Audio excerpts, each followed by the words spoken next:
আগে তো কর্মী, তারপর বিজেপির কর্মী। পার্টি দায়িত্ব দিয়েছিল দুটো সাংগঠনিক জেলায় পার্টির কর্মীদের সঙ্গে, নেতৃত্বের সঙ্গে মিট করতে এবং নবগঠিত কোর কমিটির সঙ্গে মিটিং করতে।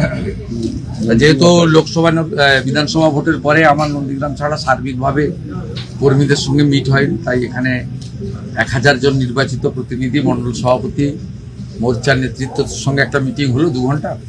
তারপরে আমরা ঘন্টাখানিক বসেছিলাম আমাদের নবগঠিত রাজ্য সভাপতি অনুমোদিত কোর কমিটির সঙ্গে একটা কয়েকটা বিন্দু নিয়ে মিটিং করার জন্য। তাতে আমি কিছু বিষয় বলেছি, আর আমাদের প্রদেশ থেকে যিনি এসেছেন সাধারণ সম্পাদক সাংসদ জ্যোতির্ময় সিং মাহাতো দলীয় কিছু নির্দেশিকা সবাইকে নোট করিয়েছেন। বাকি মলয় সিনহা মহোদয় ধন্যবাদ দিয়েছেন। এমএলএরা ছিলেন, এমপি ছিলেন, জেলা জিএসরা ছিলেন, প্রাক্তন সভাপতি এবং বরিষ্ঠ নেতারা ছিলেন। আমি বলেছি স্থানীয় স্তরের নির্বাচনে কালীঘাট তৃণমূল বলুন আর ঋত তৃণমূল বলুন, দুপক্ষরই বেহাল অবস্থা, লোক পাবেন। আমি নন্দীগ্রাম নিয়ে কিছু বলিনি। নন্দীগ্রাম নিয়ে কি আপনাদের কিছু দ্বিধাদ্বন্দ্ব আছে নাকি?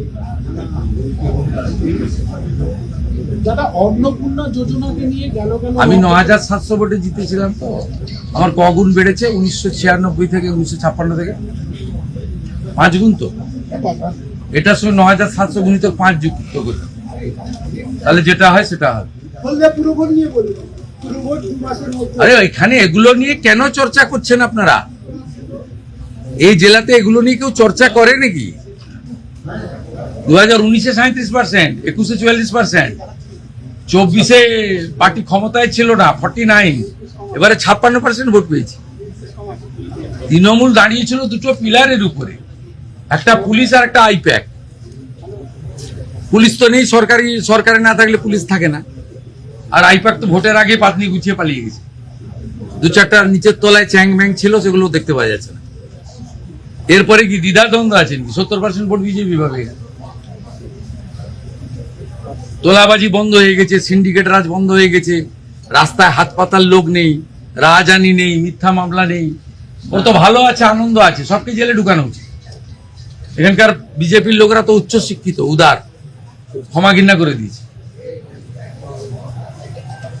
তো এখানে সব ভেবে লাভ নেই। গোটা রাজ্যও ভালো হবে, এখানে তো আরো আগে থাকে।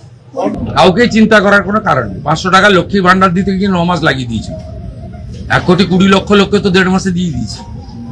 বাকি যারা যোগ্য তারা পাবেন, অযোগ্য থাকলে বেরিয়ে যাবেন। ভেরিফিকেশন 30-8 অব্দি চলবে। প্রত্যেকটা বিধানসভায় গড়ে 35 থেকে 40,000 মহিলারা পেয়েছেন, তারা আমাদের ধন্যবাদ দিচ্ছেন। মোদিজির নামে জয়ধ্বনি হচ্ছে। বাকি যদি প্রয়োজন হয় আরো 2,000, 5,000, 7,000 প্রকৃত প্রাপক থেকে থাকেন, পাবেন। নিয়মের মধ্যে পাবেন, নিয়মের মধ্যে পাবেন। সরকারি অর্থনৈতিক স্কিমের প্রত্যেকটা জিনিসের নিয়ম থাকে।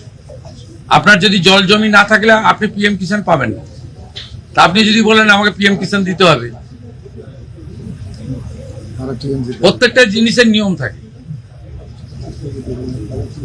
বিশ্বকর্মা যোজনা পেতে গেলে হাতের কাজ জানতে হয়।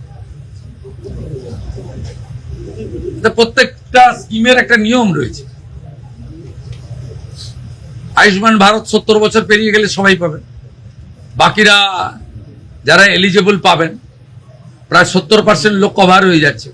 বাকি যে 30% কভার হচ্ছে না, তাদের জন্য মুখ্যমন্ত্রী স্বাস্থ্য বীমা চালু হবে, একই সঙ্গে চালু হবে। 16ই আগস্ট সরকারের 100 দিন পূরণ হবে। 16ই আগস্ট ভয়ঙ্কর দিন কলকাতার ক্ষেত্রে। সুরাবর্দির নেতৃত্বে দ্য গ্রেট ক্যালকাটা কিলিং হয়েছিল, আর সেই দিনটা তৃণমূল কংগ্রেস আগের সরকার খেলা হবে দিবস পালন করত। আমাদের সরকার সিদ্ধান্ত নিয়েছে ওই দিন আয়ুষ্মান দিবস হিসেবে পালন করা হবে। ওই দিনই জানতে পারবে। অতএব আপনাদের চিন্তা করার কোনো কারণ নেই। তা এত তাড়াহুড়া করছেন, মাত্র 62 দিন বয়স হয়েছে। জাতীয় নিরাপত্তা, বিমানবন্দরের নিরাপত্তা অগ্রাধিকার পাবে। এর বাইরে মুখ্যমন্ত্রী কোনো কথা বলবে না।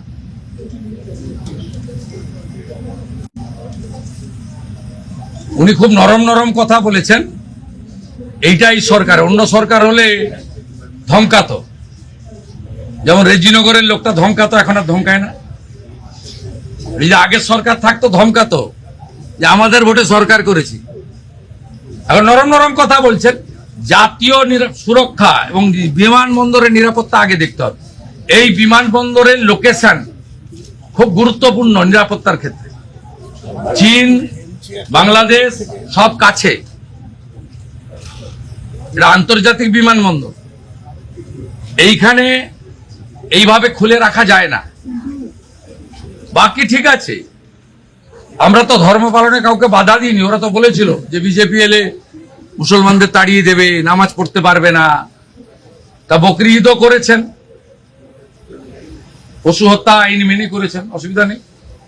মহরমেও বেরিয়েছিলেন অস্ত্র বাড়িতে রেখে, কোনো অসুবিধা নেই। ভদ্র থাকবেন, আইন মেনে চলবেন, ডিজে থেকে দূরে থাকবেন, নিজের ধর্ম নিজে পালন করবেন, অন্যর কানে গিয়ে ফুফু করার দরকার নেই। সব ঠিক চলবে, সুন্দর চলবে।